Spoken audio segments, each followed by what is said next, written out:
Como les iba diciendo, hoy día vamos a trabajar con el libro. Vamos a trabajar con el libro y también con la Biblia, todo lo que vamos a leer basado en la palabra de Dios. La semana que pasó hablamos que era la soteriología, que cuál era el significado de estas cosas y cuál era el plan de salvación para nosotros, y también hablamos de la muerte, la resurrección de Jesucristo, la importancia de cada uno de esos procesos, ¿verdad? En el libro aquí encontramos la doctrina de salvación y nos dice: el plan de Dios es tan sencillo que al menor de los hombres puede experimentar su poder transformador. El corazón del plan de salvación de Dios está centrado en un mediador que es Cristo. Y esto lo encontramos en 1 Timoteo 2:25 y también en 2 Corintios 5:17. Aquí nos habla claramente que por medio de la muerte de Jesús, esto se forma como un plan para que nosotros podamos comprender la. Si ya Él murió por nosotros, le aceptamos en nuestros corazones y Él viene a cambiar. ¿Y qué venimos a hacer? Nueva criatura, alguien diferente, ya no es mismo. Porque Dios, por medio de su muerte, está actuando en nosotros y decimos cómo era aquella persona. Nosotros nos damos cuenta, ¿verdad? Y hemos visto muchos testimonios. Y decimos, de verdad que ha cambiado esa persona, porque cómo era, y ahora verlo así. Entonces, eso Dios nos narra que cuando lo aceptamos a Él hay cambio en nuestra vida. O sea, que hay cambio en cada uno de nosotros.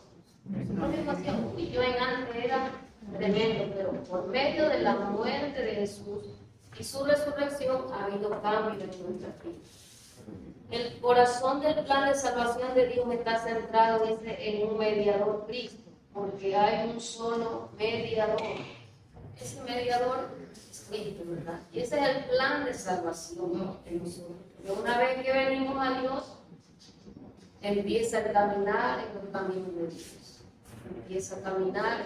Dice que hay un mediador para cada uno de nosotros, y ese es Cristo, ¿verdad? El que murió, el resucitó, y nos permite a nosotros caminar de la mano de Él con la fortaleza de Dios. Porque por medio de su muerte que recibimos el perdón, la salvación y la fortaleza. Porque una vez que somos perdonados necesitamos fuerza. Porque hay un momento que nos sentimos un poco decaídos y si no hay fortaleza. Entonces, por medio de su muerte, aparte de recibir salvación, también recibimos esa fuerza para seguir adelante. Cada uno de nosotros cargamos una cruz, cada uno de nosotros llevamos problemas, dificultades, pero Dios, el mediador que está entre nosotros, es el que nos ayuda. Nos dice el literal 1, la muerte de Cristo. Nos admiramos por las muchas maravillas realizadas por Jesucristo, pero su principal propósito de venir a esta tierra fue para salvar a los hombres. Y es la forma y el método que el Señor usa para salvar a su pueblo de sus pecados. Según lo dice el ángel a María, y darás a luz un hijo y llamará su nombre Jesús, porque él salvará a su pueblo de sus pecados. Y esto lo encontramos en Mateo 1:12. Dice, nos maravillamos de ver la obra de Jesús, cómo vino a nacer. Todo esto fue un proceso. Nosotros de verdad que nos maravillamos de ver la obra, el amor que Jesús tuvo con cada uno de nosotros, ese amor tan grande, como lo dice aquí, nos maravillamos. Y lo principal, el principal propósito que Él tiene con cada uno de nosotros, con todo este mundo entero, es la salvación de nuestras almas. Y vino, como lo dijimos en el versículo de Mateo 1:21, vino en forma de ¿qué? De persona. ¿Para qué? Para mostrar a cada uno de vosotros cómo Él fue creciendo, fue predicando y empezó ahora sí su ministerio. Y luego del ministerio vino el tiempo que tenía que morir. Después de su muerte, Él ya le había dicho a los discípulos, yo voy a tener que morir, pero voy a resucitar al tercer día. Y bueno, los discípulos dijeron, sí, maestro, ¿verdad? Tú vas a morir, vas a resucitar, pero no estaba en ellos esa confianza de que sí iba a resucitar el maestro. Entonces la palabra de Dios dice que sí, al tercer día el maestro resucitó y hoy todos nosotros nos maravillamos de ese acto sublime que Jesús hizo por cada uno de nosotros, por darnos la salvación, la vida eterna. Aunque el mundo a veces no entiende, aunque hay muchas personas que sí entienden, dicen sí, yo comprendo, pero aparte de abrir su corazón a Dios, eso todavía ellos dicen, no, más después, en otro tiempo lo hago, ¿verdad? Pero el mundo entero, el evangelio es predicado por todos lados y la gente sabe que hay un Salvador, que hay alguien que puede libertarlos.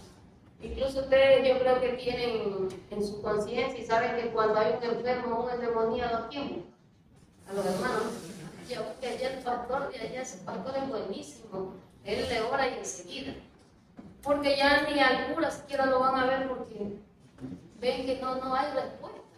Pero cuando hay un pastor, alguien, un hermano que está buscando a Dios, vaya, llámelo rápido y se efectúa el milagro. ¿Por qué? Porque Dios está en nuestra vida y Él nos ha dado autoridad a cada uno de nosotros. Por eso dice, nos maravillamos de ver la obra de Jesucristo, que su principal propósito en esta tierra fue para salvar a los hombres.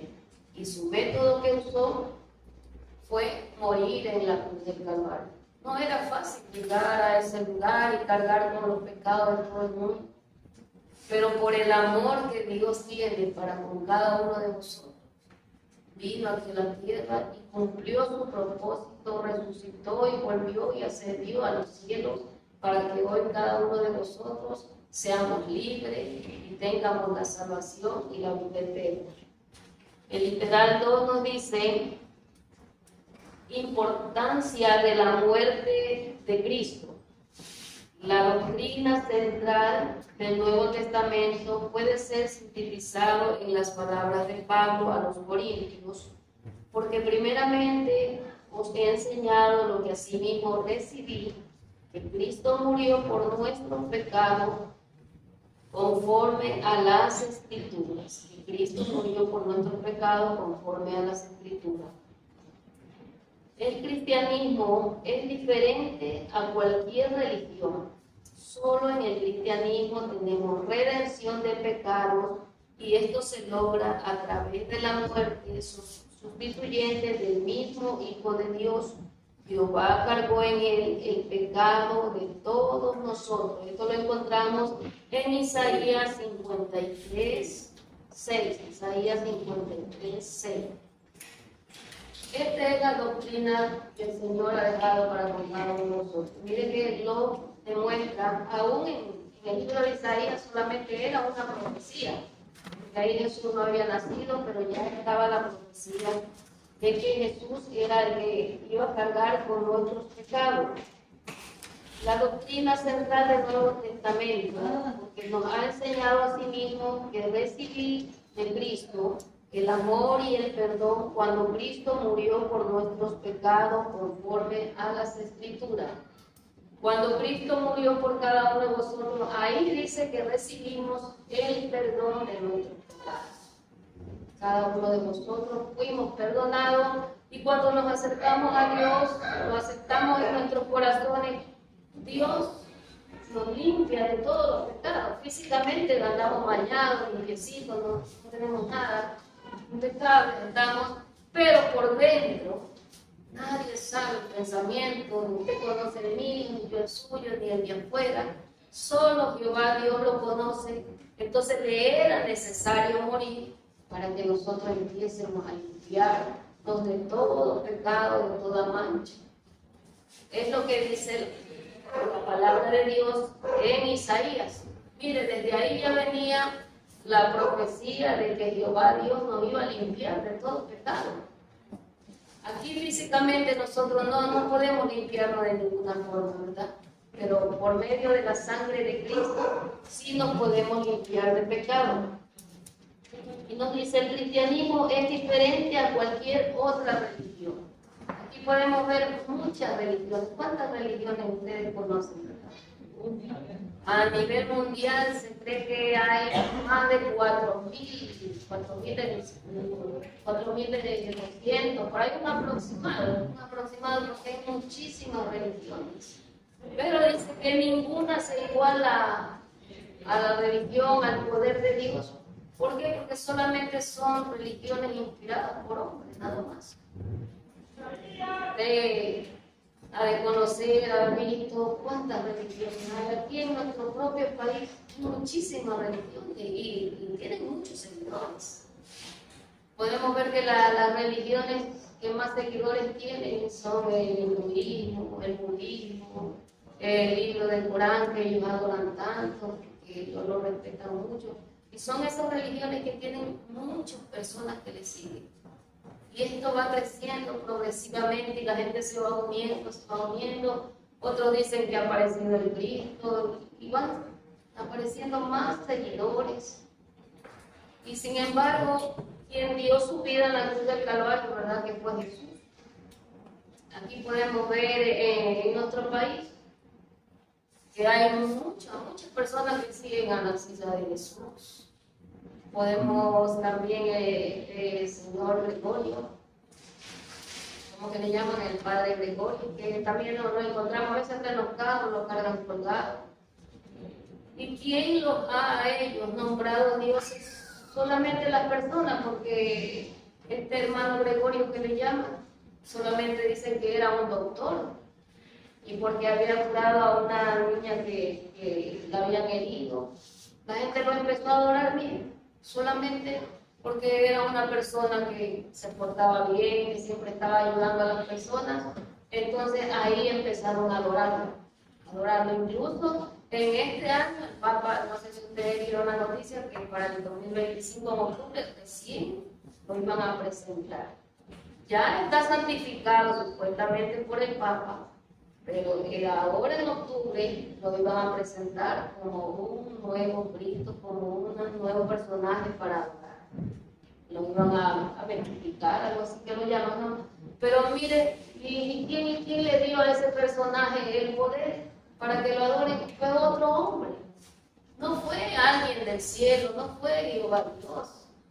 Solamente otra persona que le dijo, bueno, yo te santifico y estás presentable ahí para que te vengan a adorar. Podemos ver también la hermana Teresa de Calcuta, ¿verdad? Que tiene muchos seguidores, y a ella sí fue presentada en el 2016, creo que ella fue presentada. Y ahora ella también es un Dios que está en la iglesia y lo adora. ¿Cuántos dioses que hay? Y la gente se volca a adorar, y si van a sacar a la Virgen y la van a llevar por tantas calles, la gente dice vamos. Pero Jehová Dios está diciendo que el único que dio su vida en la cruz del Calvario fue Jesús. El único que resucitó fue Jesús. La Madre Teresa, ¿cuántos años lleva de fallecida? Y no ha podido resucitar, ya han pasado muchos años. El hermano Gregorio, ¿cuántos años lleva de muerto? Tampoco ha resucitado. Y así podemos ver todos. Por ejemplo, la Virgen María, que ella también es bien recibida en los hogares, tampoco ha resucitado. Porque no tienen el poder, la autoridad, porque no han sido enviados por Jehová Dios para ser adorados. Y el único que dio su vida y resucitó, estamos viendo a la luz de la palabra de Dios, que fue Jesús, ¿verdad? Jesús fue el único que estuvo presente y resucitó al tercer día. Vamos con el literal 3. Ya Dios lo había dicho en el Edén. Los sufrimientos de Cristo fueron el tema en el cual los profetas del Antiguo Testamento buscaron diligentemente, los profetas que fueron a profetizar de la gracia destinada a vosotros. Inquirieron diligentemente, indagaron acerca de la salvación, escudriñando qué persona y qué tiempo indicaba el Espíritu que Cristo que estaba en ellos, en el cual anunciaba de antemano los sufrimientos de Cristo y la gloria que vendrían tras de ellos. Cuando Jesús iba a nacer, ¿verdad? Que desde un principio el enemigo se opuso. Y Ya María iba a dar a luz, dio a luz, vinieron los reyes magos. ¿Qué quiso hacer este rey Herodes? Matar al maestro, para que no se cumpla este proceso de que Jesús muriera. Desde un principio venía la dificultad para que Jesús no viviese, pero ya Jehová lo había decretado y tenía que cumplirse, ¿verdad? Que él tenía que nacer, crecer, predicar, que tenía que morir. Ya estaba profetizado desde Isaías, ya se venía anunciando la llegada del Mesías a la tierra para la salvación de cada uno de nosotros. En el literal 4 dice, en el Nuevo Testamento la muerte de Jesucristo es mencionada más de 175 veces. Cristo vino a este mundo con el único propósito de darse a sí mismo como rescate de nuestros pecados.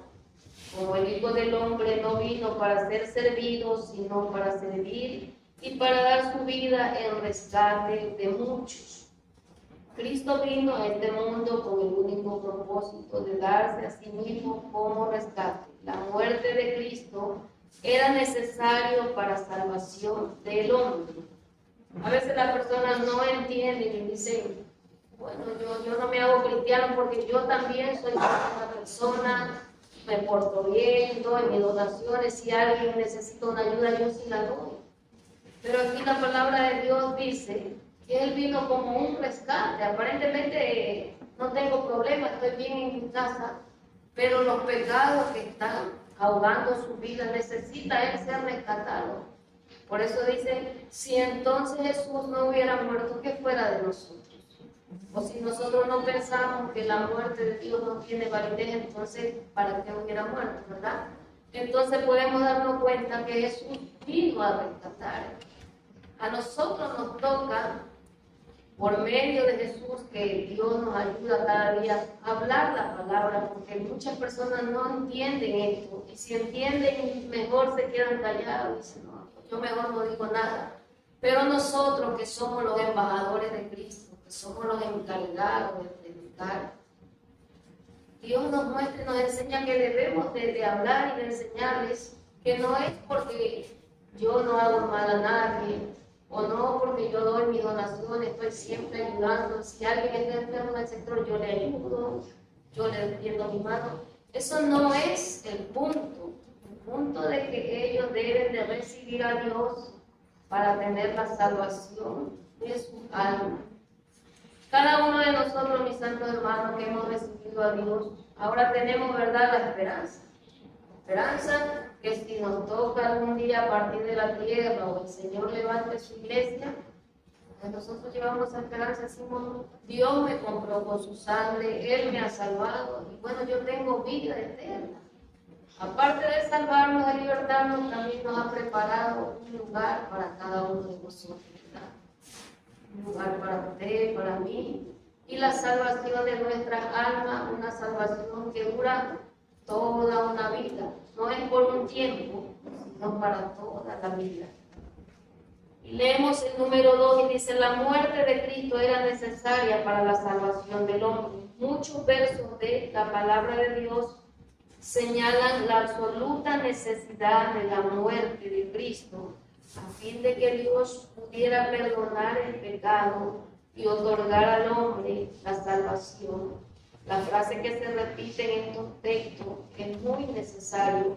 Vamos a ver en el libro de Mateo 16, 21 y el libro de Lucas 17, 21.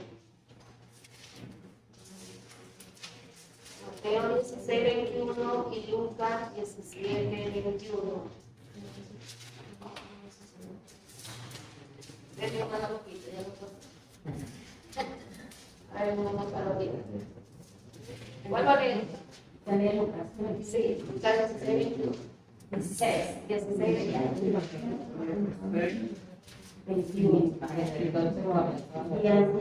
Y ancianos esenciales de identidad. No, 16, 21. No, Lucas 17, 25. Mateo 17. Lucas, 17, 26. lo tengo Lucas 17, 25, ¿no leo? 16. Pero primero es necesario que padezca mucho y sea desechado por esta generación. Amén. Explícale hace 16, Mateo 16, 21. Desde entonces comenzó Jesús a declarar a sus discípulos, que era necesario ir a Jerusalén y padecer muchos de los ancianos, de los principales sacerdotes y de los judíos, y ser muerto y resucitar al tercer día. Y la hermana Carolina, Lucas 24, 7. Lucas 24, 7. Dice, diciendo, es necesario que el Hijo del Hombre sea entregado a manos de hombres pecadores y que sea crucificado y resucite al tercer día. Amén. Todos estos versículos que hemos leído están referentes a la muerte de Jesús. El de Mateo nos hablaba que las personas no quieren creer, pero el resto del versículo nos habla referente a la muerte de Jesús. Mire que él venía anunciando a sus discípulos, les avisaba, les comunicaba. En ese momento ellos se ponían tristes y luego se olvidaban. Como estaban con el maestro, no pasaba nada, estaban tranquilos. Pero cuando ya vino el momento, el tiempo de que verdaderamente aceptaron a Jesús y se volvió un problema grande, ahí ellos empezaron a recordar que el maestro tenía que ser entregado. Pero luego olvidaron la otra parte, que tenía que ser resucitado. Los discípulos estaban desesperados. Hubo un discípulo que le cortó la oreja, ¿verdad? De la misma angustia se llevaron al maestro y sacó la espada y le bajó la oreja. Entonces el maestro dijo, no, esté tranquilo nomás, no se desesperen, porque esto tiene que pasar. Pero los discípulos que estaban con ellos eran sus maestros, a quien ellos amaban, era la persona que ellos conocían, que todos los días estaba con ellos, enseñándoles. Ellos eran como un padre ahí, achochados con su papá y que le digan, bueno, ya vamos porque los van a matar. Pero eso tenía que cumplirse, la palabra de Dios. Tenía que cumplirse, aunque los discípulos se oponían. ¿Qué hizo Pedro? ¿Verdad que Pedro entró en angustia? Estaba mintiendo, pero él no se desprendía del maestro. Estaba desesperado, pero él quería estar con el maestro y le decía, no, si tu manera de hablar te descubre, te delata, tú eres uno de ellos. Y él decía, no soy. Yo no sé, tal vez otro será, pero yo ni lo conozco, no sé ni de dónde es, pero ¿qué hacía ahí? La angustia, la desesperación del maestro lo llevaba a estar junto a él, aunque lo seguía negando. Pero nos dice la palabra de Dios que tenía que cumplirse ese tiempo, aunque se opusieran ellos, aunque entraran en desesperación, porque el tiempo, recuerden ustedes que son lectores de la palabra de Dios, que cuando el maestro iba a ser entregado, ¿verdad? Que el maestro entró en angustia y ¿qué hizo? ¿Ustedes saben? ¿Qué hizo el maestro cuando tenía que irse? Empezó a orar. No se fue a despedir de amigos, de por ahí. Jesús se fue al monte de Getsemaní y empezó a hacer la mejor obra, a orar. ¿Y por qué orar? Amén, porque la oración que nos trae fuerza, nos hace valiente. Hay momentos en que nosotros queremos doblegar y oramos y eso nos da fortaleza. Entonces el mismo maestro se sintió desesperado porque imagínense que le digan a ustedes, oye, te van a matar. A las 6 de la tarde dice que van a ir a tu casa y te maten. Es una angustia, ¿verdad? O que le digan que a un hijo tuyo le va a pasar algo, o que le digan que está amenazado de muerte nomás. Es una desesperación. ¿Por qué? Porque Jesús vino en forma de hombre, no vino en Entonces por eso su cuerpo receptaba lo que era la angustia, la desesperación, el dolor. Porque hasta su sudor, ¿cómo era esa forma de sudor? De sangre. Como de sangre. Como de sangre. Qué desesperación sentía él, ¿verdad? Pero dice que Jehová Dios lo fortalecía. Esta parte ahora queda para cada uno de nosotros. que aunque la gota sea gorda, que nos toque sudar, por medio de la oración nos fortalecemos. Podemos darnos cuenta que la muerte de Jesús, ¿qué nos hace? Nos hace fuertes, valientes, nos hace sentir que no estamos solos nunca, nunca.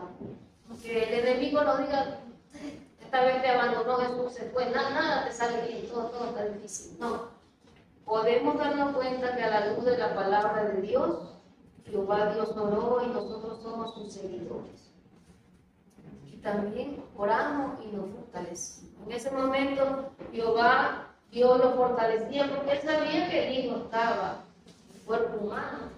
Jehová Dios lo fortaleció y luego, mire, volvió ante los discípulos. ¿Cómo estaban los discípulos? Estaban dormidos, ¿verdad? Bien, dormiditos, que rico dormir, ¿verdad? Cuando usted está cansado y se acuesta, ay, qué rico, y no me llamen porque aquí me voy hasta mañana. Y sabiendo que el maestro les había dicho que me van a matar, que miren, pónganse a orar, que ya mismo me vienen a ver y los discípulos se ríen. ¿Qué quiere decir? Que no estaba en ellos centrado algo positivo de que de veramente el maestro ese día lo iba a entregar. Porque si ellos habían estado bien conscientes que el maestro iba a ser entregado ese día, ellos no se iban a dormir. ¿Qué se iban a dormir? Pero ellos siempre escuchaban que el maestro iba a morir, que el maestro se lo iba a llevar. Yo tengo sueño en el cuerpo. Y si estaba venteando y hacía fresquito, qué rico, aquí nos hacemos fila y nos dormimos. Cuando llegó el maestro desesperado, ¿y qué pasó? Pues chicos, yo le dije, oren porque me van a entregar. Ahí se formó el velón. Y no había oración. Todos tranquilos. Se llevaron al maestro. ¿Para qué? Para ser crucificado. No hubo nadie quien detuviese ese acto porque tenía que cumplirse. Y las personas decían que suelten a Jesús. No. ¿A quién querían? A Barrabás lo querían. Así es en este tiempo. Miren, hemos visto, analizado un poquito la vida de María Teresa, de este señor Gregorio, de la otra María, la madre de Jesús, y hemos visto que ninguno de ellos ha resucitado, que ninguno de ellos Dios los ha puesto para que los adoren, y sin embargo la gente hace lo contrario. Si le dicen oren, no oran. Si le dicen arrodíllate aquí hasta 6 años, la gente se arrodilla y empieza a adorar. La gente en el mundo le gusta decir, hermano, oren por mí. Y son bien vagos. Oren, hermano, oren por mí. Dice, oren por mi familia. Pero vaya a ver a usted lo que ellos no oran. No dice, yo le encargué a la pastora de allá. Cuéntame de ores. Pero a ellos no les gusta orar. ¿Y por qué dicen oren? Porque saben la realidad. La realidad ellos la saben. Como decía el versículo de Mateo 16, 21. Saben y se apartan de la verdad. Pero gloria a Dios por nosotros que somos los embajadores y cada día estamos predicando. Si nos llamen locos, nos miren mal, a veces nos saludan, a veces no. Yo le digo a mi hija así, créeme, que si no fuera porque yo ya no iba a saludar, porque yo lo saludo una y otra vez, y ni siquiera mira que buenos días, hermano. Porque así es el cristiano lo mira más, hermano. Y el enemigo como le hace coger como fastidio, hermanos. Pero en nosotros está esa obligación, ese deber de predicar, ¿verdad? Predicamos la muerte de Jesús, su resurrección y no nos quedamos callados. Si nos dice, hermano, venga a orar acá, ¿qué hacemos nosotros? Vamos a orar. Había una hermana que decía, hermana, usted puede ir, dice, porque a mí me dijeron, porque yo tengo miedo. Dice, hermano, ¿cómo va a creer que yo voy a ir a orar con el demonio? No vaya, digo, a usted la enviaron. A usted la llamaron, a mí me han llamado. Dice, no, hermana, dice, no está su hermano, pastor, que venga. Hermana, el Señor la está mandando a usted. Entonces, por medio de la muerte de Jesús y su resurrección, nosotros somos fortalecidos en Dios y nos llenamos de su poder. Imagínese usted que de aquí a mañana llame y diga, hermano, vaya y ore, lo que yo lo veo malo. Parece que tiene un espíritu inmundo. Y el corazón le hace voy a ir allá. No. Pero cuando estamos centrados en Dios, que Él murió por nosotros, Él resucitó y que nos ha dado poder, nos dio poder y autoridad, nosotros sí. Bueno, vamos. Si Dios me ha llamado, me dio poder, me dio autoridad, yo voy a ir, porque soy un siervo de Él, ¿verdad? Eso es lo que el Señor quiere de cada uno de vosotros. Dice el verdadero significado de la muerte de Cristo. Es vicario en una sustitución, uno que toma el lugar del otro y actúa en su sitio o en su lugar. Vemos claramente que Cristo fue nuestro sustituto al cargar nuestros pecados sobre la cruz. Es obvio que Cristo no llevó sus propios pecados, el cual no hizo pecado, ni se vio engaños en él ni en su boca. Esto lo vemos en 1 de Pedro 2:22. 1 de Pedro 2:22. Cristo se volvió vicario por nosotros llevando nuestros problemas.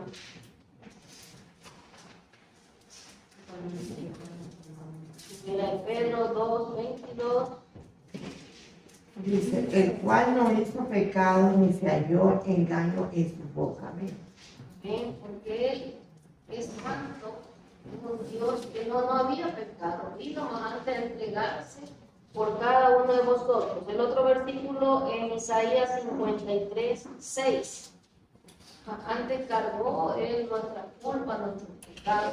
Se volvió vicario por nosotros, llevando todos nuestros problemas, nuestros pecados.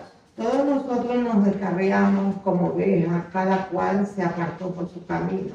Mas Jehová cargó en él el pecado de todos nosotros. Amén. Amén. Eso era lo que estábamos analizando ahorita, que cada cual se apartó de su camino. Cada cual dice, yo soy libre, yo hago lo que yo quiera, yo tengo trabajo, yo como por mi trabajo y hago lo que yo quiera. Y el Señor dice, todos se descarriaron, haciendo lo que quieran, dejando la palabra de Dios. ¿Cuánto tiempo se viene predicando el Evangelio? ¿Cuántos años de años? Y la gente es consciente. En cada hogar hay, según las encuestas, hay de 2 a 3 cristianos en cada hogar. Y si no, hay de 2 a 3 apartados, pero ya ha sido sembrada la palabra de Dios. Usted en su sector ve que uno escucha alabanza, el otro también. Cuando hubo la pandemia, usted se recuerda que había muchísima alabanza en todas las casas, ¿verdad? Y era la alabanza que no cesaban aquí, allá y acá. Porque no había respuesta en ninguna imagen, no había esa fortaleza, la gente se sentía vacía, desesperada. Pero los cristianos, ¿qué guardaban? La esperanza, en el nombre de Jesús. Señor, tú nos cubres, como cubriste al pueblo de Israel, tú vas a cubrir mi familia. Y ahí nos agarramos, ¿verdad? Todos estábamos ahí peleando, porque tenemos esa fe en nuestros corazones que Dios murió por nosotros y que Él está presente en cualquier situación de nuestra vida. El objetivo de nosotros es de confiar, creer, no va a pasar nada. De repente venía ese temor, nos levantábamos, decíamos qué va a pasar el día porque nadie podía salir. Pero ¿qué hacíamos? Orábamos y nos fortalecíamos, nos volvíamos a llenar de fortaleza para seguir adelante. Y el versículo en Isaías dice, todos se descarriaron, se fueron. Usted va a predicar en un aire libre, aquí siempre los caballeros hacen, la gente pasa en bicicleta y miran. Si cantan bonito se quedan un ratito. Y si cantan feo se van yendo. Sí, así son. ¿Ven que están cantando bonito? No, si cantan bonito. Pero que vienen solamente por mirar así. Y la palabra de Dios es sembrar, y dice su palabra que esa palabra no vuelve vacía, la escuchan y queda aquí. Pero la dureza del corazón es más grande. Dice después, sí predican bonito los evangelistas, dice después yo me entrego. Entonces eso es lo que narra la palabra de Dios, todo se apaga. Entonces, el deber de nosotros es seguir predicando la muerte y la importancia de la resurrección de Jesús. Y nos dice, en una expiación, la provisión y la visión completa que Dios hizo para los pecadores por medio del sacrificio de nuestro Señor Jesucristo, siendo justificados gratuitamente por su gracia mediante la redención que es en Cristo Jesús, a quien Dios puso como propiciación por medio de la fe en su sangre para manifestar su justicia a causa de haber pasado por alto en su paciencia los pecados. Propiciación es el remover o aplacamiento de la ira de Dios, y Él es la propiciación de nuestro pecado, y no solamente por los nuestros, sino por todos los del mundo entero. Vamos al último versículo en 1 de Juan 2:22. Vamos a ver la propiciación. 1 de Juan 2:2.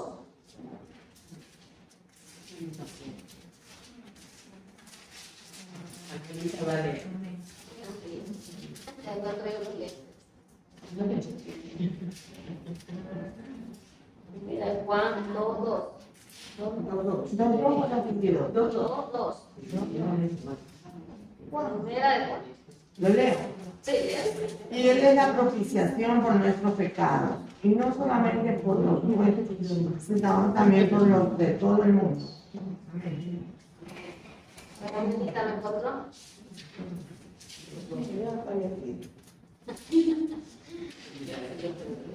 Ya, Angelita, lea el Romanos 1:16. Romanos 1:16.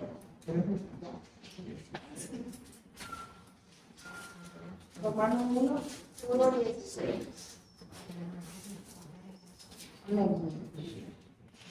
porque no me avergüenzo del Evangelio, porque es poder de Dios para salvación a todo aquel que cree, al judío primeramente, y también al griego. En este versículo damos por terminado y el Señor nos enseña que no nos avergoncemos, nosotros que somos sus seguidores, que hemos creído, que estamos conscientes de su muerte, de ese sacrificio grande que Dios hizo por nosotros. Sigamos adelante, nos esforcemos cada día para seguir trabajando en su obra. En nuestro camino vamos a encontrarnos con mucha gente atea, mucha gente que se burla, gente que quiere escuchar la palabra de Dios también, pero debemos de seguir, no sentirnos mal si alguien nos rechaza, ¿no? Decir gloria a Dios porque me rechazaron hoy día, pero yo sigo adelante. Bueno, mis santos hermanos, hasta aquí es este tema. Con la bendición de Dios, nos vemos la próxima semana, pero esta semana sí van a tener un pequeño deber, unos pequeñitos nomás, para que no vayan a sentir mucha carga. Yo creo que el pastor nos manda mucho, ¿no? Pero vamos a tener, como hoy día hablamos sobre los temas de las muchas religiones, te traigan una hojita. Si la saca, si no la hace a mano, si la imprime, de todas maneras léala, porque yo la próxima semana le pregunto qué aprendió. Ya, entonces te traiga el tema de cuántas religiones hay y sus costumbres. Y el otro tema, sus costumbres. No traiga encima, traiga lo que usted vea que es necesario, eso sabe.